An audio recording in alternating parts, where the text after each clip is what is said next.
Alright, here we are guys, back for another tutorial, tour 4 here, and here we are at a par 5, hole number 6, par 5, and Oasis Hole.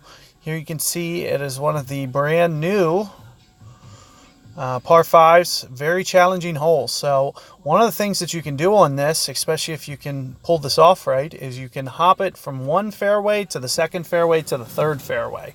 And that's the way that I recommend playing it. Another thing you can do, especially if you get a tailwind, here you can see that you can go straight from fairway 1 to fairway 3. Now into the wind, I would not recommend doing this. However, it's not going to technically be anything wrong. What's probably going to happen is it's going to hit the rough in between fairway 1 and fairway 3. It's going to be very close. So let's just see the hop that it gets. But there you can see that it just kind of trickles down the hill. Like I mentioned, it's not going to probably change anything. You just maybe just want to be a little bit careful when landing it on the rough. So here you're going to see that I'm going to do relatively similar. Now, you know, land-wise, you can see that my second hop, fairway, third hop, going to be fairway. So that's what I recommend you guys doing. You can see what I'm doing, just playing around with my ball guide. And we're going to go very full. You can see one of the advantages to bringing quarterback is I have almost an entire target worth of inaccuracy that I can have. I don't have to hit perfect ball. I basically just need to hit a good ball.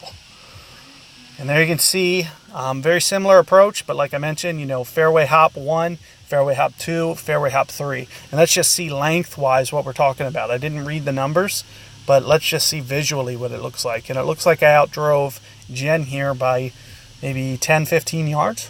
So just something to keep in mind when you guys are doing similarly for your tee shots, that going from fairway 1 to fairway 2 to fairway 3, it'll get you guys a little bit more yardage. So just something to keep in mind. But also the fact that you can see that I do have to go relatively full with a quarterback. Either that or I have to go to a little bit higher ball. I can use a Titan, and that drive would have been very easy. So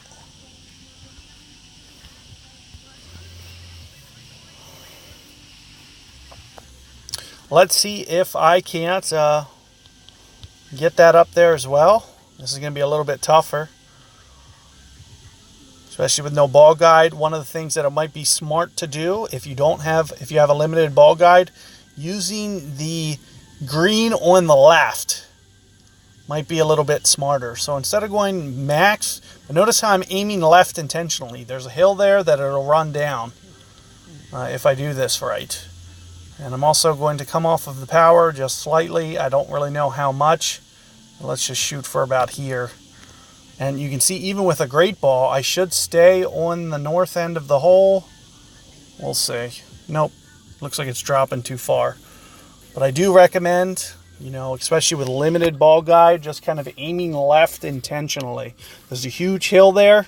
And for all you know, you could just get it to roll down the hill just perfect and into the cup with very little precision. You know, it doesn't need to be, it could be within, you know, 2 yards left or right, as long as you get it up that hill high enough.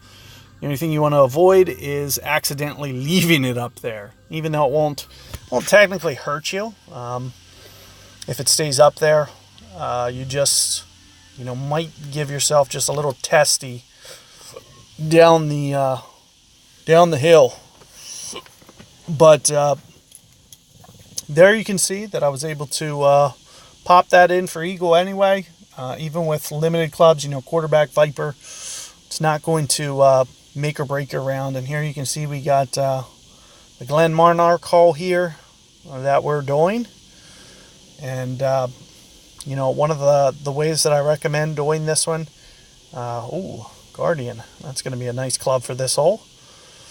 I was not paying attention to Jen's wood from the other hole, but this makes this hole very favorable for a lot of winds. I do recommend a little bit more backspin than this.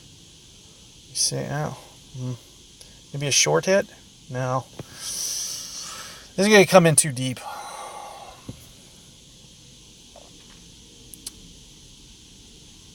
So you can see that, you know, the line is good, but you just need to crank that backspin up a little bit more. I would have used maybe, you know, 3 more backspin would have probably been maybe the number, I'm thinking.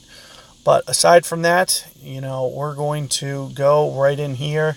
It's kind of my safety zone for what I do, is I'll play it more like this, towards the rough patch here. I play very close to max. So here you're going to see 1.9 per ring. You're going to see me go pretty much spot on 2 rings here.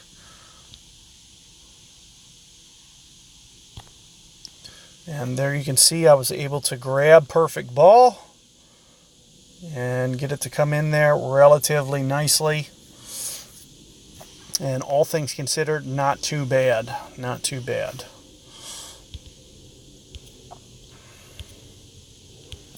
But in any regard, you know, good luck with that hole, guys. And I'll be looking for you guys on the next hole.